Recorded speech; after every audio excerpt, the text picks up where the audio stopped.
सहनाववतु सहनौ भुनक्तु सह वीर्यं करवावहै तेजस्विनावधीतमस्तु मा विद्विषावहै। ॐ शान्ति शान्ति शान्तिः। ॐ शन्नो मित्रः शं वरुणः शन्नो भवत्तर्यमा शन्नो इन्द्रो बृहस्पतिः शन्नो विष्णुरुक्रमः। नमो ब्रह्मणे नमस्ते वायो त्वमेव प्रत्यक्षं ब्रह्मासि त्वमेव प्रत्यक्षं ब्रह्म वदिष्यामि ऋतं वदिष्यामि सत्यं वदिष्यामि तन्मामवतु तद्वक्तारमवतु अवतु माम् अवतु वक्तारम्।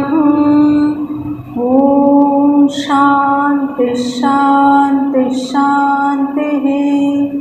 ॐ भद्रं कर्णेभिः शृणुयामदेवाः भद्रं पश्येमाक्षभिर्यजत्राः स्थिरैरङ्गैः स्तुष्टुवागुंशस्तनूभिः व्यशेमदेवहितैर्यदायुः स्वस्ति न इन्द्रो वृद्धश्रवाः स्वस्ति नः पूषा विश्ववेदाः स्वस्ति नस्तार्क्ष्यो अरिष्टनेमिः स्वस्ति नो बृहस्पतिर्दधातु।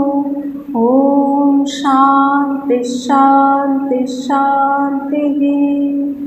ॐ वाङ् मे मनसि प्रतिष्ठिता मनो मे वाचि प्रतिष्ठितम् आविराविर्मयेधि वेदः समआनीस्तः श्रुतं मे मा प्रहासिः। अनेनाधितेनाहोरात्रान् संदधामि ऋतं वदिष्यामि सत्यं वदिष्यामि तन्मामवतु तद्वक्तारमवतु अवतु माम् अवतु वक्तारम् अवतु वक्तारम्। ॐ शान्ति शान्ति शान्तिः। ॐ पूर्णमदः पूर्णमिदं पूर्णात् पूर्णमुदच्यते पूर्णस्य पूर्णमादाय पूर्णमेवावशिष्यते। ॐ शान्ति शान्ति शान्तिः। ॐ गणानां त्वा गणपतिगुं हवामहे कविं कवीनामुपमश्रवस्तमं ज्येष्ठराजं ब्रह्मणां ब्रह्मणस्पत नस्विन्वन्नोतिभिः सादनं महागणपतये नमः। ॐ हंस हंसाय विद्महे परमहंसाय धीमहि तन्नो हंसः प्रचोदयात्। ॐ नमो हिरण्यबाहवे हिरण्यवर्णाय हिरण्यरूपाय हिरण्यपतये अम्बिकापतये उमापतये पशुपतये नमो नमः। ऋतवं सत्यं परं ब्रह्म पुरुषं कृष्णपिङ्गलम् ऊर्ध्वरेतं विरूपाक्षं विश्वरूपाय वै नमो नमः। ईशानः सर्वभूतानां ईश्वरः सर्वभूतानां ब्रह्माधिपति ब्रह्मणोऽधिपति ब्रह्मा शिवो मे अस्तु सदा शिवम्। ॐ असतो मा सद्गमय तमसो मा ज्योतिर्गमय मृत्योर्मामृतं गमय। यो वेदादो स्वरप्रोक्तो वेदान्ते च प्रतिष्ठितः तस्य प्रकृतिलीनस्य यः परस्व महेश्वरः सदा शिवम्। ওম শান্তি শান্তি শান্তি। আপনাদের সকলের অন্তরস্থ পরমাত্মাকে অত্যন্ত ভক্তিপূর্বক অভিভাবে নমস্কার নমস্কার নমস্কার। শুক্ল যজুর্বেদীয়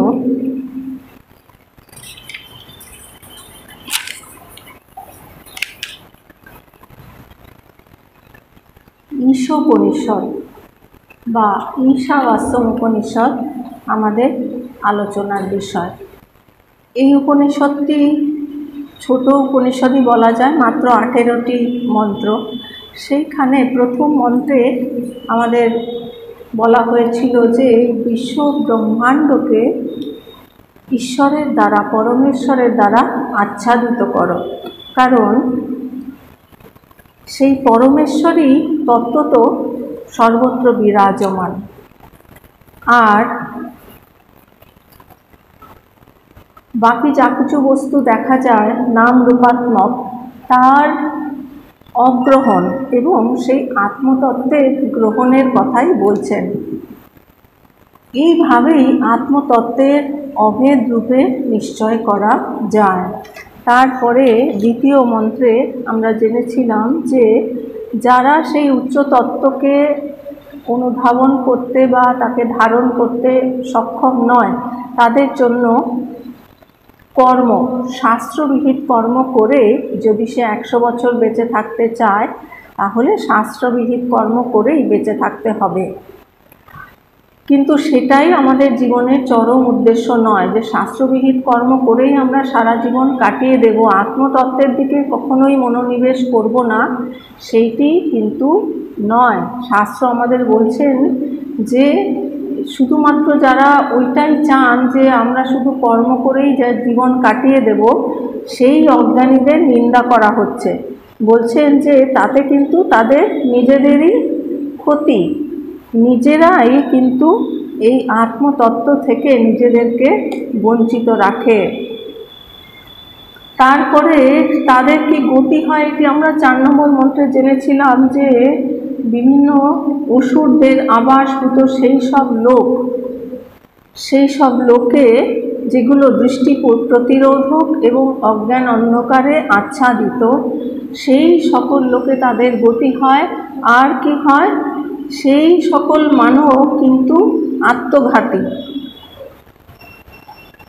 কারণ তারা সকলেই দেহত্যাগ করে সেই লোকে গমন করে, অর্থাৎ তারা আত্মতত্ত্বকে জানতে পারে না। না জানবার ফলে তাদের বিভিন্ন লোকের থেকে লোকে গমনাগমন চলতে থাকে। তারপরে চতুর্থ এবং পঞ্চম মন্ত্রে আত্মারই বিভিন্ন স্বরূপের মাধ্যমে অন্যভাবে বোঝানো হয়েছে যে সেই আত্মা কীরকম। তিনি হচ্ছেন অচল, আবার তিনি মনের থেকেও অধিক বেগবান, তিনি আবার কোনো ইন্দ্রিয়ের দ্বারা প্রাপ্ত হন না। তিনি কীরকম, তিনি স্থির, অথচ তিনি দ্রুতগামী, কারণ তিনি সকলকে অতিক্রম করে যান। আর তিনি আছেন বলেই সমস্ত কিছু সত্তা প্রাপ্ত হয়েছে। বায়ু অর্থাৎ সূত্রাত্মা, তিনি সব রকমের কর্ম করতে তিনি সক্ষম হচ্ছেন, অর্থাৎ নিজেকে ধারণ করতে সক্ষম হচ্ছেন, অথবা সূত্রাত্মা সব রকমের কর্ম যথাযথভাবে সম্পাদন করতে এবং বিভাগ করে দিতে তিনি সক্ষম হচ্ছেন। তারপরে পঞ্চম মন্ত্রে আমরা জেনেছিলাম যে এই আত্মা কীরকম, তিনি হচ্ছেন চলেন আবার তিনি চলেন না, তিনি দূরে আবার তিনি অত্যন্ত নিকটে, অজ্ঞানীর পক্ষে তিনি অত্যন্ত দূরে আর জ্ঞানীর কাছে তিনি অত্যন্ত নিকটে। আর তিনি হচ্ছেন সমস্ত জগতের ভেতরে এবং বাইরে, সর্বত্রই তিনি বিরাজমান। এরপরে চতুর্থ এবং পঞ্চম মন্ত্রে আমরা আত্মতত্ত্ব বিষয়ে জানতে পেরেছিলাম, আত্মার বিষয়ে জানতে পেরেছিলাম যে তিনি কীরকম, তিনি দূরে নিকটে, তিনি চলেন আবার চলেন না।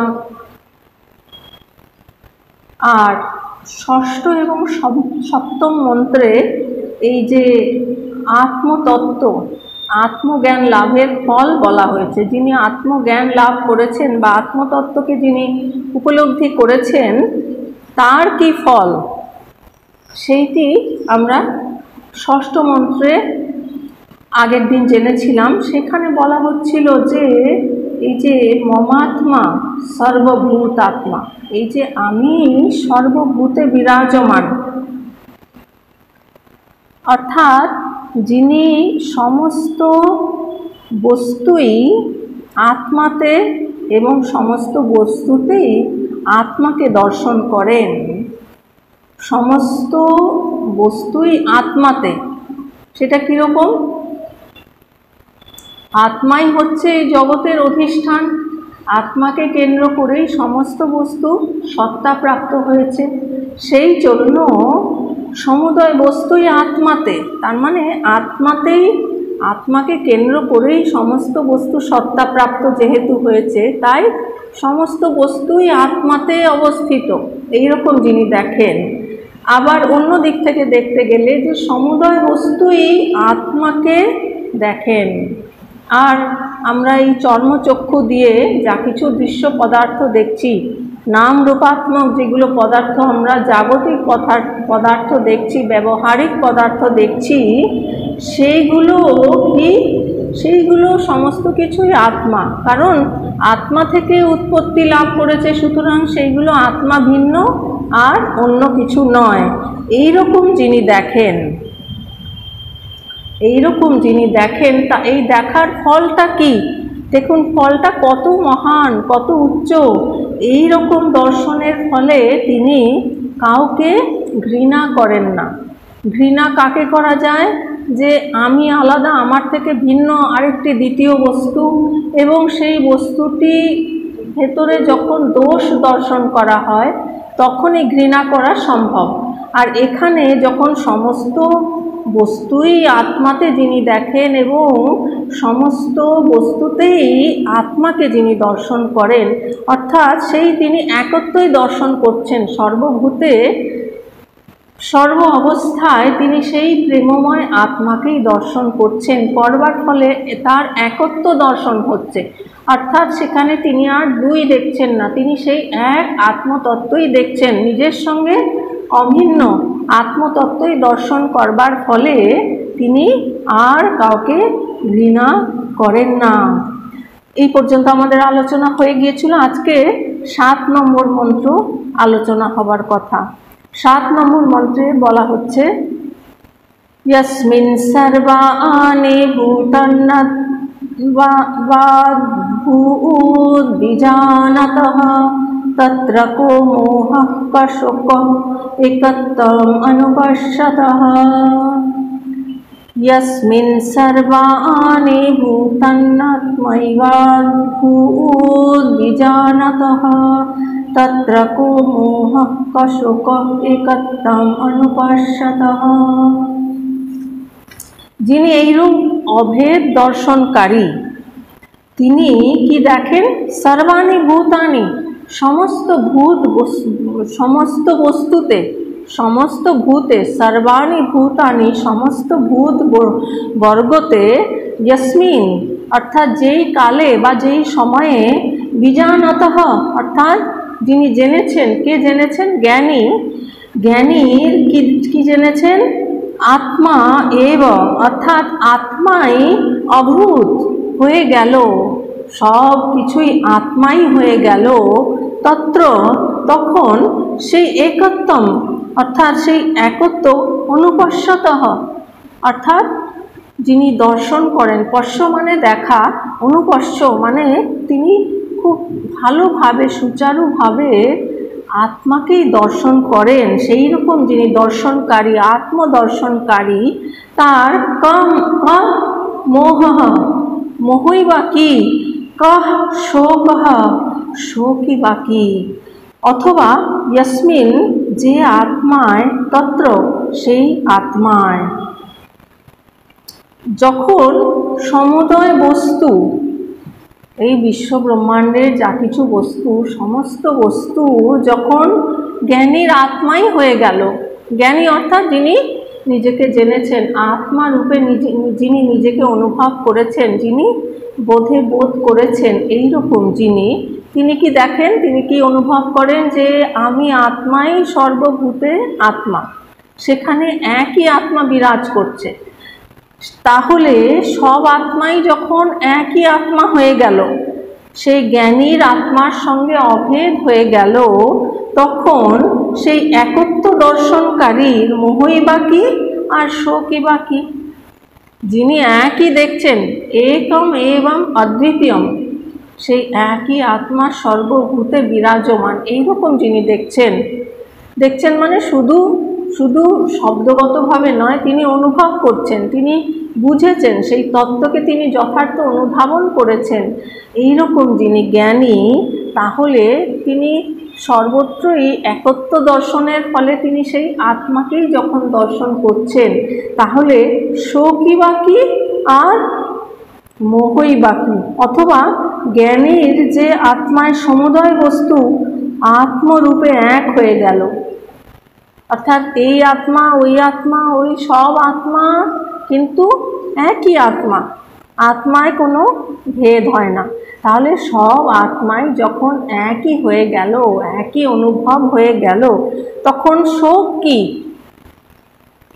অথবা জ্ঞানীর যে আত্মায় সমুদয় বস্তু আত্মরূপে এক হয়ে গেল, সেই একত্বদর্শীর আত্মায় মোহই বাকি, সেই সবই একই আত্মা, তাহলে শোক হওয়ারই বা সম্ভাবনা কোথায়, বা মোহ হওয়ারই বা চান্স কোথায়?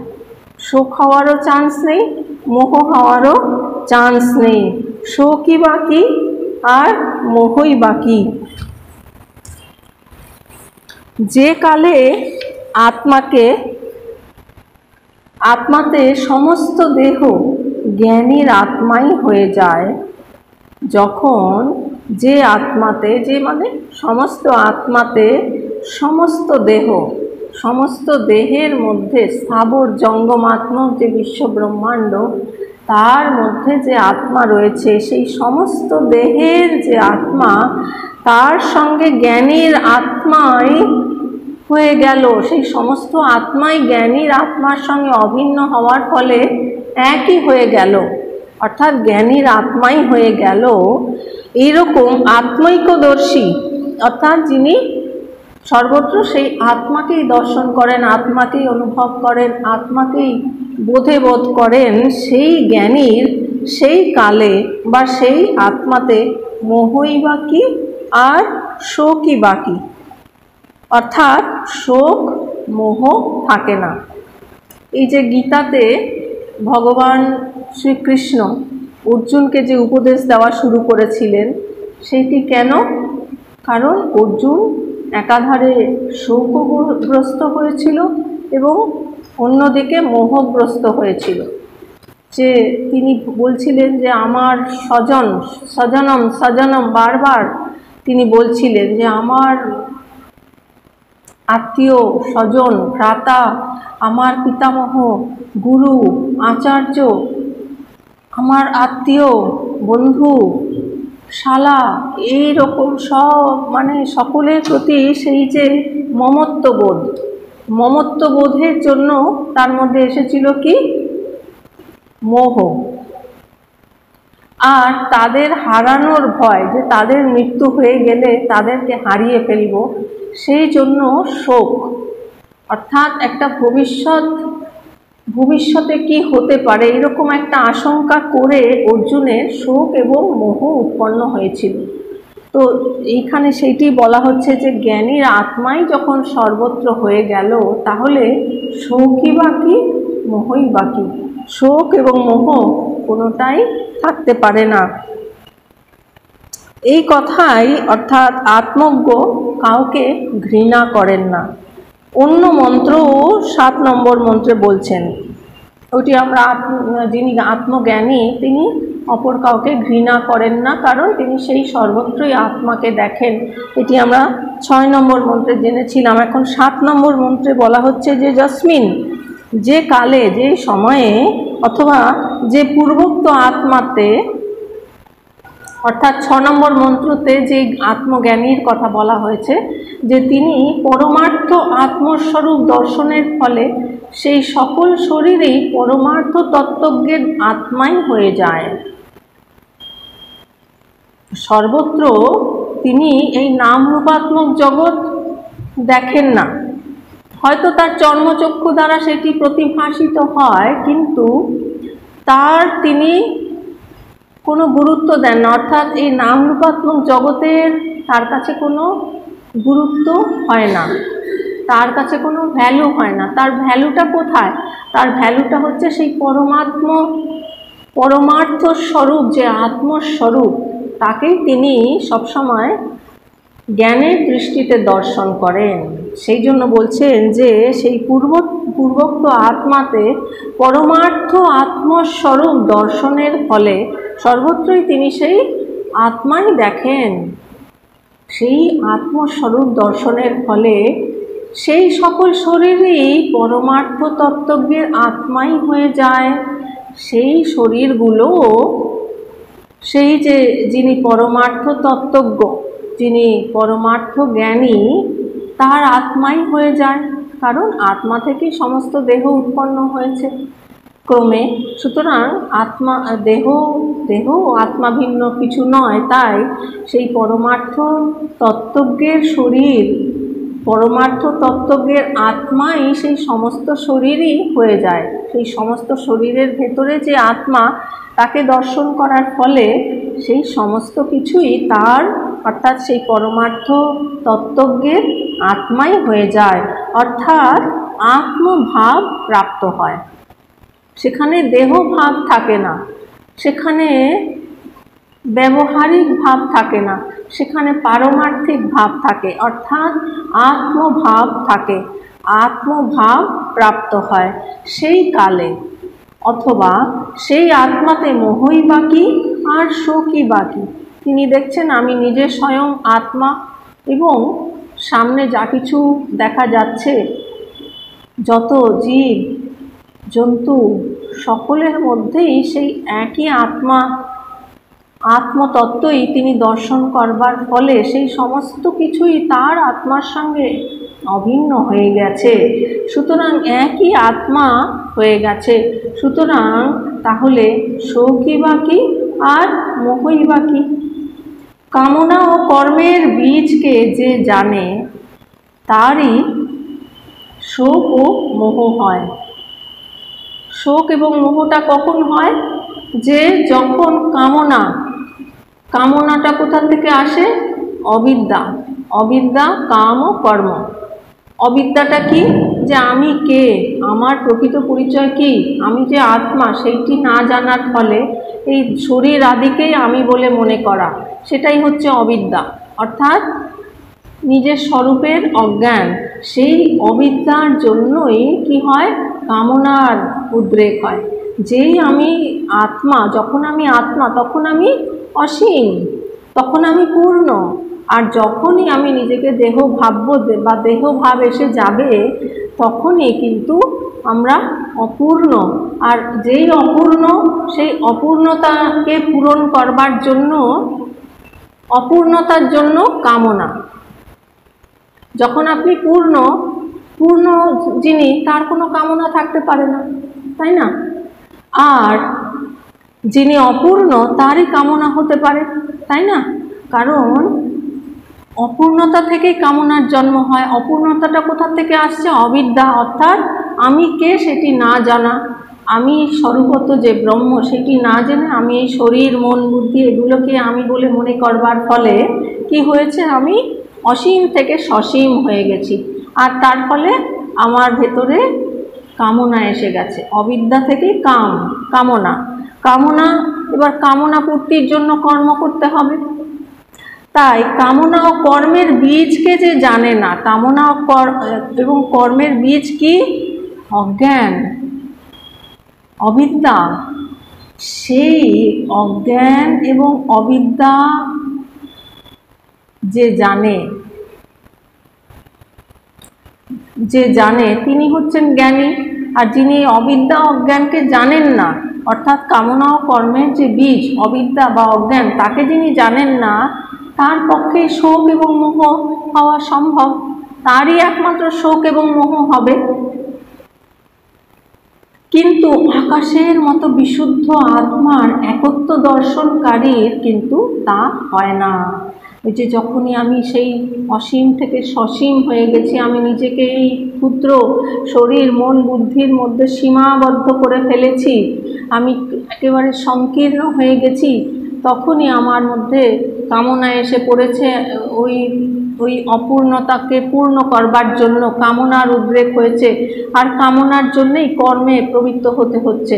তাহলে এই কাম এবং কর্ম, তার বীজকে যে জানে না, তার পক্ষে শোক এবং মোহ হওয়া সম্ভব।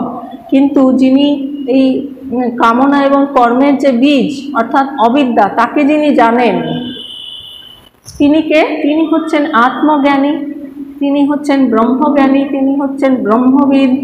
তিনি কীরকম? আকাশের মতো বিশুদ্ধ।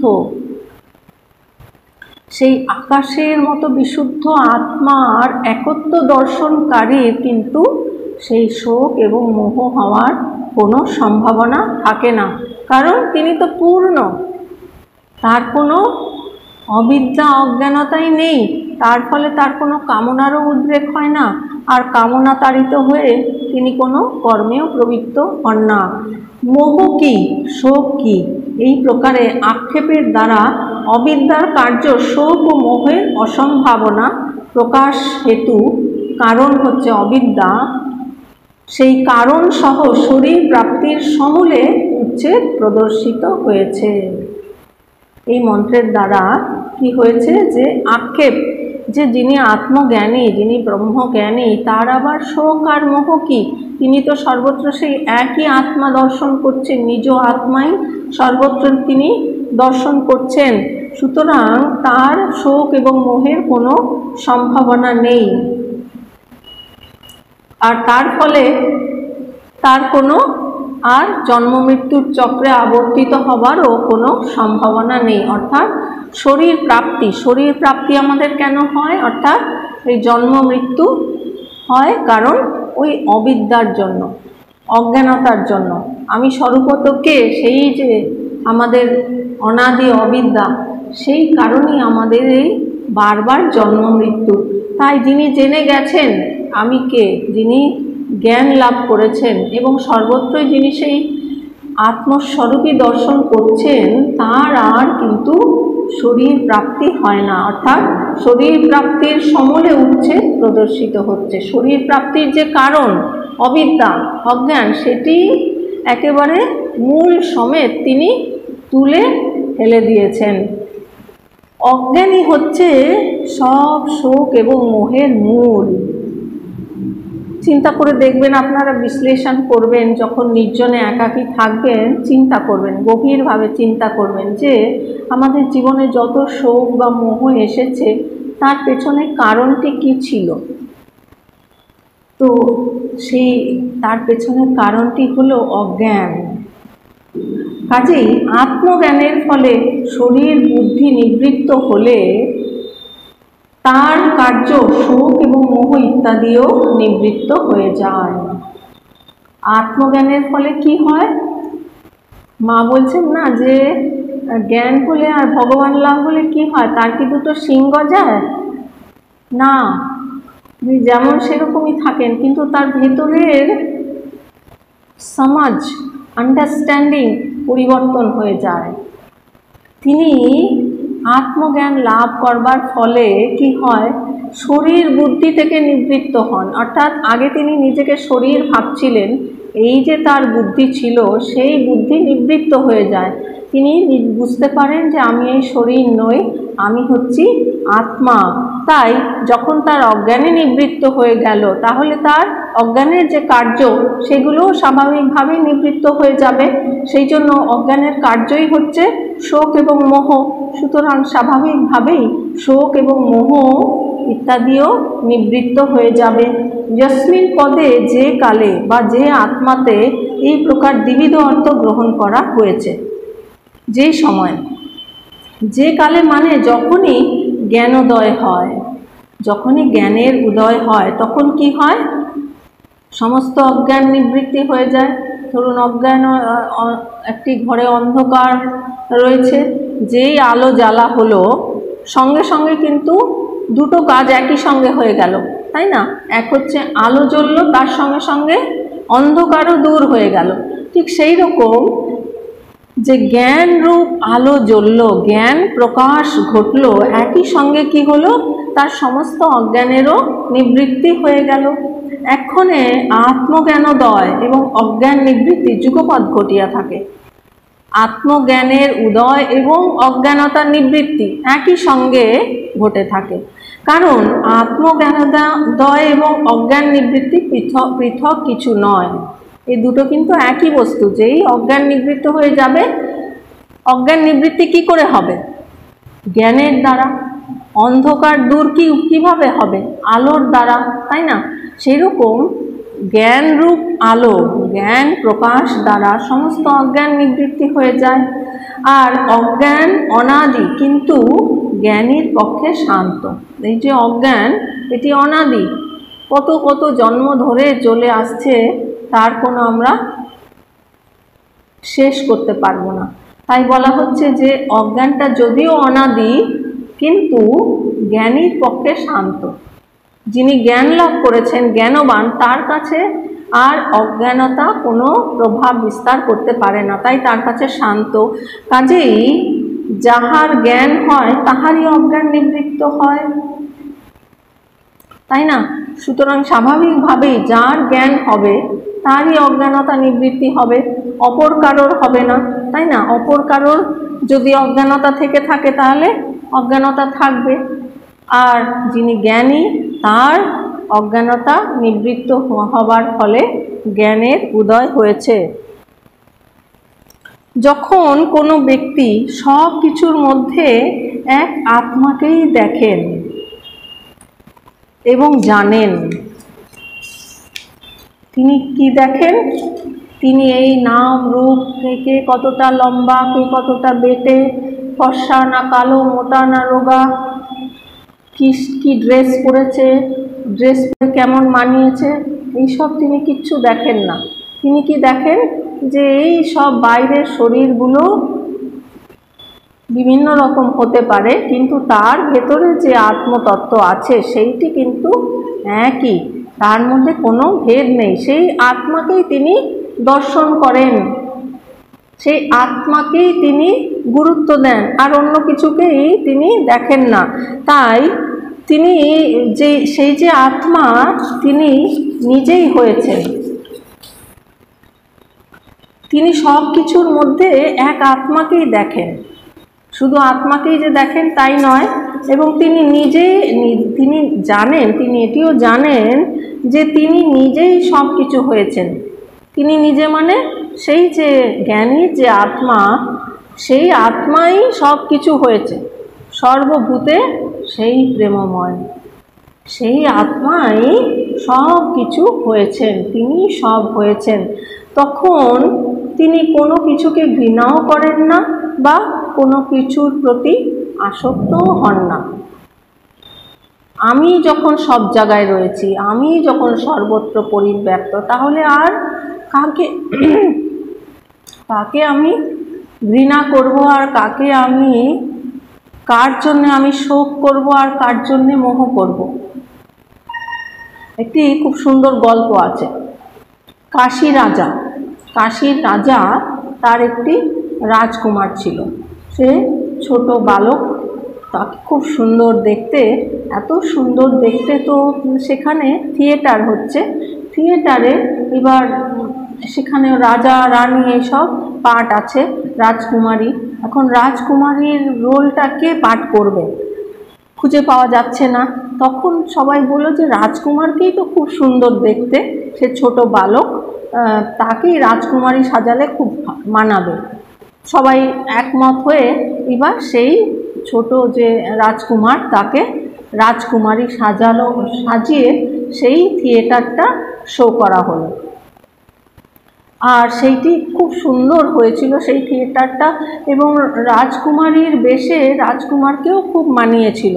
তো যিনি রাজমাতা তিনি ভাবলেন যে এইটা একটা খুব সুন্দর ইম্পর্টেন্ট একটা ইভেন্ট, এটা একটা ছবি রাখা দরকার। এখন যেমন মোবাইলে হট করে ছবি তুলে ফেলা গেল, তখন তো আর সেরকম ছিল না। তখন চিত্রকারকে ডাকা হলো যে এই রাজকুমারীর বেশে আপনি একটি ছবি আঁকুন।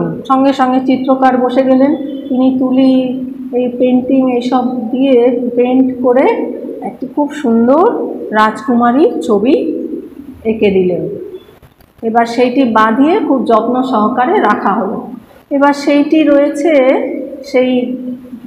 সেই রাজার যে স্টোর হাউস, সেই স্টোর হাউসে রয়েছে। ইতিমধ্যে অনেক বছর পার হয়ে গেছে,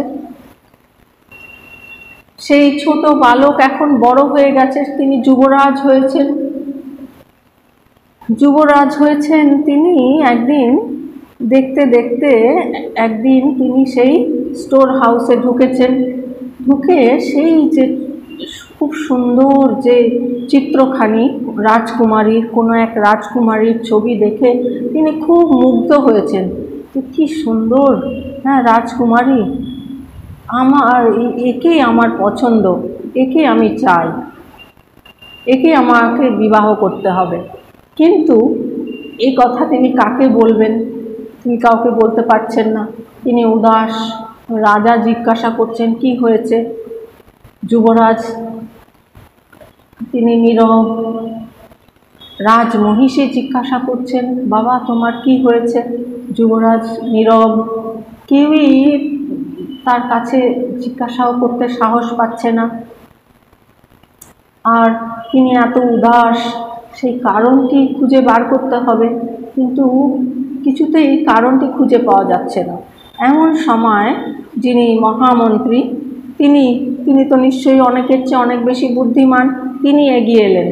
তিনি এগিয়ে নির্জনে নিয়ে চলে গেলেন সেই রাজকুমারকে, যে রাজকুমার আপনি বলুন আপনার কি অসুবিধা হয়েছে, কি সমস্যা হয়েছে, আপনি নিশ্চিন্ত থাকুন, আপনার কোনো অসুবিধা হবে না, আপনি নিশ্চিন্ত হয়ে আমাকে বলুন।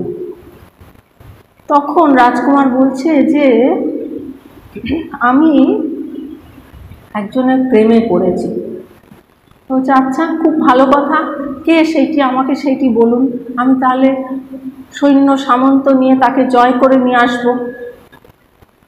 তো তার সঙ্গে কি আপনি কখনো সাক্ষাৎকার করেছেন? রাজকুমার বলছে না, সাক্ষাৎকার করিনি, কিন্তু আমি তার ছবি দেখেছি। ও আচ্ছা, কোথায় ছবি দেখেছেন? না, ওই ভাঁড়ারে দেখেছি। তো ঠিক আছে, চলুন আমাকে দেখান। সেইখানে গিয়ে ভাঁড়ারে গিয়ে রাজকুমার সেই যে রাজকুমারীর ছবিটি ছিল, সেই ধুলো টুলো পড়ে গেছে, সেইটি ঝেড়ে টেরে ওইটা দেখাচ্ছেন যে এই যে আমার একেই পছন্দ, একেই আমি চাই। তখন মন্ত্রী তাকে বোঝালেন। মন্ত্রী তো বুঝতে পেরেছেন, মন্ত্রী এইটি রাজা রানীকেও জানালেন। তারপরে তদন্ত, অনেক বছর আগেকার ঘটনা, সব আলোচনা করে তদন্ত করে জানা গেল যে ওটা তো রাজকুমারেরই ছোটোবেলার ছবি। ওই যে থিয়েটার হয়েছিল সেই সময় উনি রাজকুমারী সেজেছিলেন, সেই ছবি। এইবার সেই মন্ত্রী সেই রাজকুমারকে বলছেন যে এইটি যখন তুমি ছোট ছিলে সেই সময় একটা থিয়েটার হয়েছিল, সেই সময় তোমাকে রাজকুমারীর বেশ পরিয়ে সাজিয়ে সেই অ্যাক্টিংটা করানো হয়েছিল। এটি হচ্ছে তোমারই ছবি, তুমি এইটা। এখানেও ঠিক সেই একই রকম, যখন সে জেনে গেল যে সেই রাজকুমারী আমি ভিন্ন আর কেউ নই, তখন কি আর সে ওইটা পাওয়ার জন্য সে মোহগ্রস্ত হবে? তাই না? সঙ্গে সঙ্গে নিমেষের মধ্যে তার মোহ কোথায় চলে গেল, শোক মোহ দুটোই গায়েব হয়ে গেল, তাই না? ঠিক সেই রকম যখন অজ্ঞানী তিনি জানেন না তখনই শোক এবং মোহগ্রস্ত হন, কিন্তু যখন তিনি জেনে গেলেন যে আমি হচ্ছি সর্বভূতে সেই প্রেমময়, সর্বভূতে আমি আত্মা বিরাজমান, সুতরাং কার জন্য তার শোক আর কার জন্য তার মোহ, আর কাকেই বা তিনি ঘৃণা করবেন, কার প্রতি বা তিনি আসক্ত হবেন। সব কিছুর সঙ্গে একাত্মতা উপলব্ধি করার মধ্য দিয়েই কিন্তু আত্মজ্ঞানের যথার্থ পরীক্ষা হয়। এবার আত্মজ্ঞান আমাদের কতটা হয়েছে তার পরীক্ষাটা কি, যে সব কিছুর সঙ্গে কতটা আমি একাত্ম অনুভব করতে পারছি। স্বামী রঙ্গনাথানন্দজির একটি খুব বিখ্যাত উক্তি আছে, সেখানে বলছেন, are you growing spiritually? Can you love others? Do you feel oneness with others? That is called spiritual growth. তুমি কি অন্যকে ভালোবাসতে পারো? তুমি কি অন্যের সঙ্গে একাত্ম অনুভব করতে পারো? যদি পারো, সেটাই তোমার আধ্যাত্মিক উন্নতি। তা আমাদেরও সেই একাত্মতা উপলব্ধি কতটা হচ্ছে, কতটা আমরা আত্মজ্ঞান লাভ করতে পেরেছি, তার পরীক্ষাটা আমরা কি করে নিজেকে পরীক্ষা করতে হবে। নিজেকে বুঝতে হবে যে সব কিছুর সঙ্গে একাত্মতা উপলব্ধি আমি কতটা করতে পারছি, আমি কতটা নিঃস্বার্থভাবে ভালোবাসতে পারছি, কতটা আমি স্বার্থ ত্যাগ করতে পারছি অন্যের জন্য, অন্যের সঙ্গে কতটা আমি একাত্ম অনুভব করতে পারছি, অন্যের দুঃখটা আমি নিজে কতটা অনুভব করতে পারছি, অন্যের সুখ দুঃখ আমি নিজের বলে কতটা অনুভব করতে পারছি। এখানেই হচ্ছে সেই আত্মজ্ঞানের পরীক্ষা। আমি সর্বত্র এবং সর্বভূতে রয়েছি, সেখানে এক ভিন্ন দুই নেই। দুই মানেই হচ্ছে দ্বন্দ্ব, দুই মানেই হচ্ছে দ্বৈত, আর দ্বৈত মানেই সেখানে সীমিত অবস্থা। আর সেই সীমিত থেকে যদি আমরা অসীম হতে চাই, সীমাহীন হতে চাই, তাহলে কিন্তু আমাদের সেই একত্বে পৌঁছাতে হবে। সেই একত্বে পৌঁছানোর এটাই হচ্ছে পন্থা। আত্মজ্ঞান লাভই হচ্ছে একমাত্র পন্থা। নান্য পন্থা বিদ্যতে অয়নায়। সেই একই হলো কে? স্বয়ং আমি। সেই আমি ক্ষুদ্র আমি নই, সেই যে শরীর মন বুদ্ধি রূপ যে ক্ষুদ্র আমি, সেই আমি নই। সেই যে অসীম অনন্ত আত্মা, তিনি হচ্ছেন ব্রহ্ম, সেই আমি। এই একত্বকে উপলব্ধি করাই হলো জীবনের পরম লক্ষ্য। আমাদের জীবনের সকলেরই কিন্তু এটাই একমাত্র উদ্দেশ্য। ব্যবহারিক জীবনের যে বৈচিত্র্য আছে এ বিষয়ে কোনো সন্দেহ নেই, তাই না? ব্যবহারিক জীবনের তো বৈচিত্র্য থাকবেই, বৈচিত্র্য নিয়েই ব্যবহার। কিন্তু নাম রূপের বিভিন্নতার জন্যই এই বৈচিত্র্য। এই বৈচিত্র্যটা কেন? সেখানে নাম এবং রূপ রয়েছে, নাম রূপ নিয়েই জগৎ, নাম রূপাত্মক জগৎ, তাই সেখানে তো বিভিন্নতা বৈচিত্র্যতা থাকবেই। আর এই নাম রূপ আমাদের মনেরই কল্পনা মাত্র, আমাদের মনেরই কল্পনা, তাই না? যখন আমরা জাগ্রত অবস্থায় রয়েছি তখন আমরা কি এই জগৎকে দেখছি, আমাদের পঞ্চ ইন্দ্রিয়ের দ্বারা এই জগৎকে আমরা অনুভব করছি, এই নাম রূপকে অনুভব করছি। আর যখন আপনি গভীর নিদ্রা অবস্থায় চলে যান, সুষুপ্তি অবস্থায়, সেই সময় আর মন থাকে না, তাই তো? মন সেই সময় সুপ্ত অবস্থায় থাকে, সেই সময় মন নিষ্ক্রিয় অবস্থায় থাকে। তার ফলে কি হয়? মনও নেই, জগৎও নেই। গভীর নিদ্রা অবস্থায় বলা হয় যে রাজার যা অবস্থা, একজন ভিখারি, একজন রাজা এবং ভিখারির মধ্যে কোনো পার্থক্য নেই। সুষুপ্তি অবস্থায় রাজা সে ভুলে যায় আমি রাজা, ভিখারিও সে ভুলে যায় আমি রাজা, তাই না? নিদ্রা অবস্থাটা কিন্তু রাজারও যেমন, ভিখারিরও ঠিক একই রকম। তো তাহলে এই যে পার্থক্যটা কোথায় হচ্ছে, নাম রূপের জন্য। আর সেইটি আমরা কখন দেখছি, বিশেষ করে জাগ্রত অবস্থায়। তাহলে এই নাম রূপ কি, আমাদের মনেরই কল্পনা মাত্র। মন নেই, জগৎও নেই, মনের কল্পনাই হচ্ছে এই জগৎ।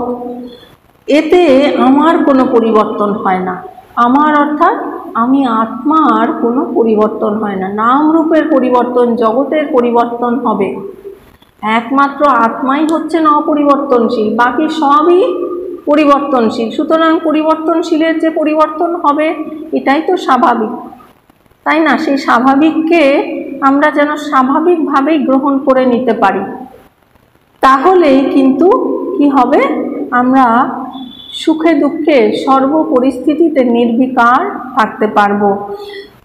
আমার কোনো পরিবর্তন এই যে নাম রূপ, এটা হচ্ছে আমাদের মনেরই কল্পনা।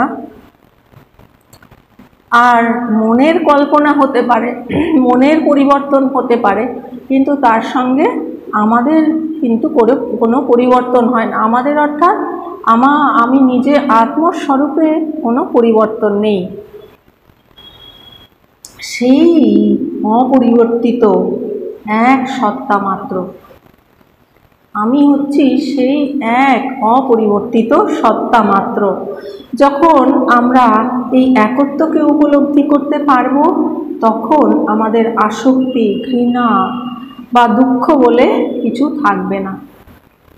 কোনো কিছুই আপনাকে স্পর্শ করতে পারবে না। যতই আপনার আসক্তি হবার মতো যদি পরিস্থিতি আসেও, ঘৃণা করবার মতো যদি অবস্থা আসে, দুঃখ হবার মতো অবস্থাও আসে, কোনো কিছুই আপনাকে স্পর্শ করতে পারবে না। কারণ আপনি আত্মস্বরূপে স্থিত, আপনি আত্মস্বরূপে এতটাই দৃঢ় স্থিত যে ওগুলোর সঙ্গে আপনি আর একাত্ম অনুভব করবেন না। আপনি নিজ আত্মস্বরূপের সঙ্গে একাত্ম অনুভব করে, ওইগুলো হচ্ছে সবই অনাত্ম বস্তু, অনাত্ম বস্তুর সঙ্গে আর একাত্ম অনুভব করা যাবে না। দ্বৈত বোধ আসে অজ্ঞানতা থেকে। এই যে দুই বোধ থেকেই অজ্ঞানতা, কারণেই দ্বৈত বোধ। আর দ্বৈত বোধ থেকে কি আসে, আসক্তি, ঘৃণা, দুঃখ, বেদনা, এই সমস্ত কিছু। সুতরাং আত্মজ্ঞান লাভে অর্থাৎ অদ্বৈতের উপলব্ধিতে এই অজ্ঞানতা সমূলে বিনষ্ট হয়।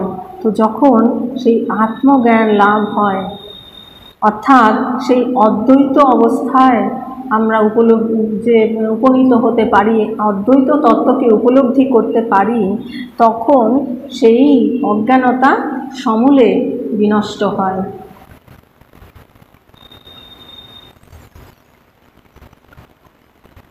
সকলে জোরে শ্বাস নিই।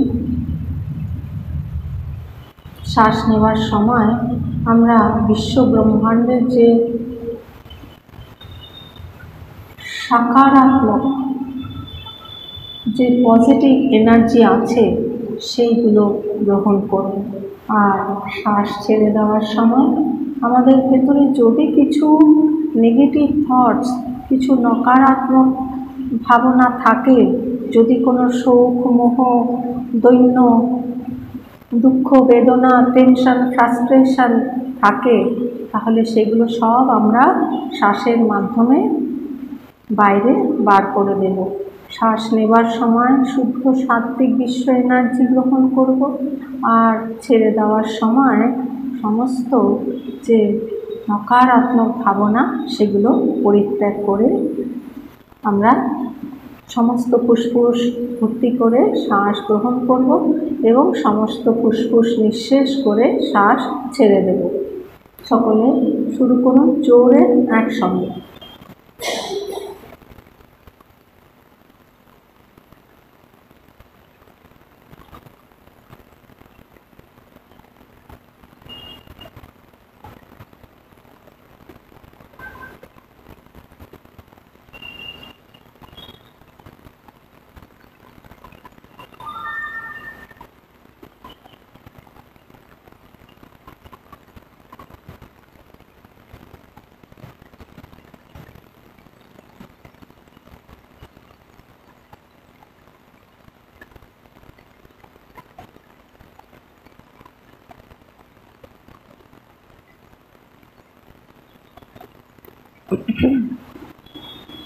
এবার আমরা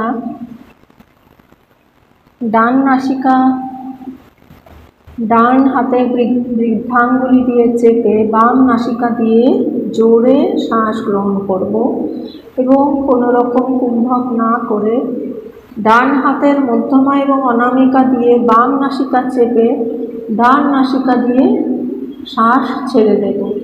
আবার ওই একই নাসিকা দিয়ে শ্বাস গ্রহণ করে অন্য নাসিকা দিয়ে ছেড়ে দেব।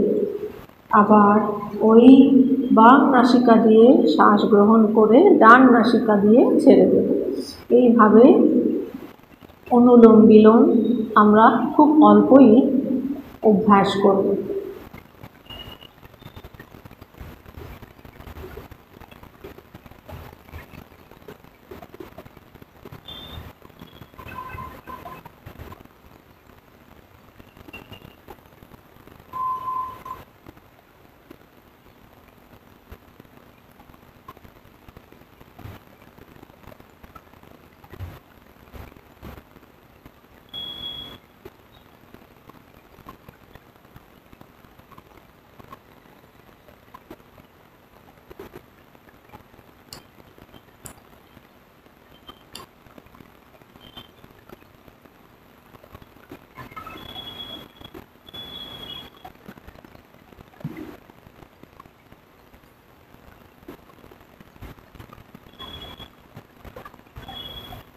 এরপরে সমগ্র শরীর থেকে মনকে গুটিয়ে এনে হৃদয়ের মাঝখানে স্থাপন করুন। হৃদয়ের মাঝখানে রয়েছে হৃদয় গুফা। সেইখানে এক ধ্রুব জ্যোতি বিরাজমান। সেটি হচ্ছে স্বয়ং জ্যোতি, স্বয়ং প্রকাশ। তিনি হচ্ছেন আত্মা, তিনি আমি। আর আমার এই শরীর মনের ভেতরে যে আমি আত্মা, সেই আত্মা আর অন্য সকল প্রাণীবর্গের হৃদয় গুফাতে যে আত্মা, তাদের মধ্যে কোনো পার্থক্য নেই। সেই একই আত্মা সর্বভূতে বিরাজমান, সর্বঘটে বিরাজমান।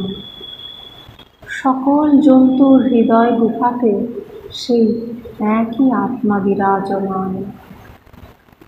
সেই আত্মাই আমি। আমি সর্বত্র বিরাজমান।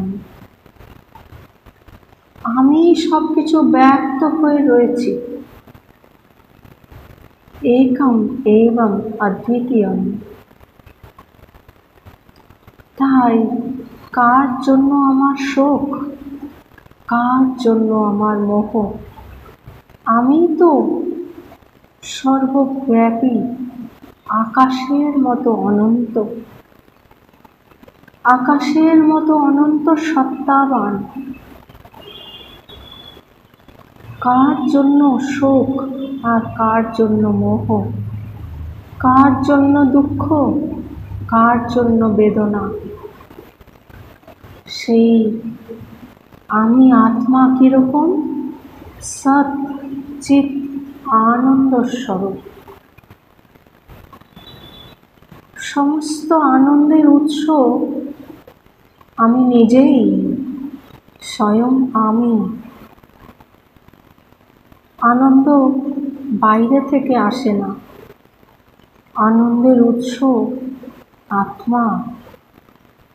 সেই আত্মাকেই যখন সর্বভূতে দর্শন করা যায়, তখন শোক মোহ কোথা থেকে আসবে? সেই একই আত্মা আমি সর্বভূতে বিরাজমান।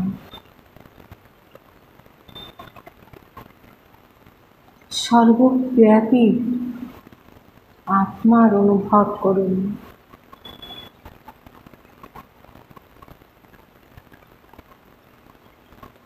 ভাবুন এই শরীর, মন, বুদ্ধি, চিত্ত, অহংকার, এই যে কোষগুলো, সেইগুলো সব একে একে খুলে যাচ্ছে, শিথিল হয়ে যাচ্ছে, হতে হতে সেই আকাশের মতো অনন্ত আত্মাই কেবল বিরাজমান।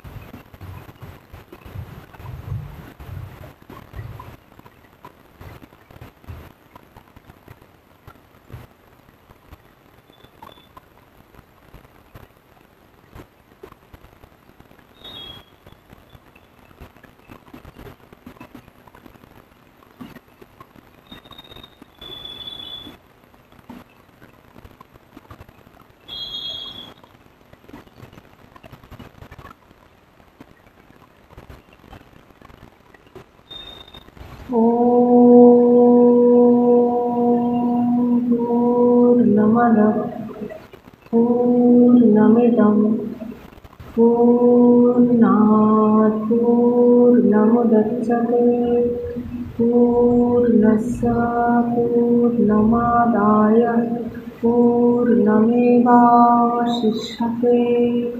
ॐ शान्ति शान्ति शान्तिः। शङ्करं शङ्कराचार्यं केशवं बादरायणं सूत्रभाष्यकृतौ वन्दे भगवन्तौ पुनः पुनः।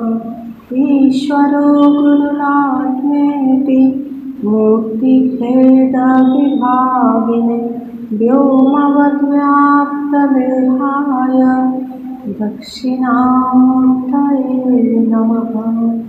ॐ शान्ति शान्ति शान्तिः।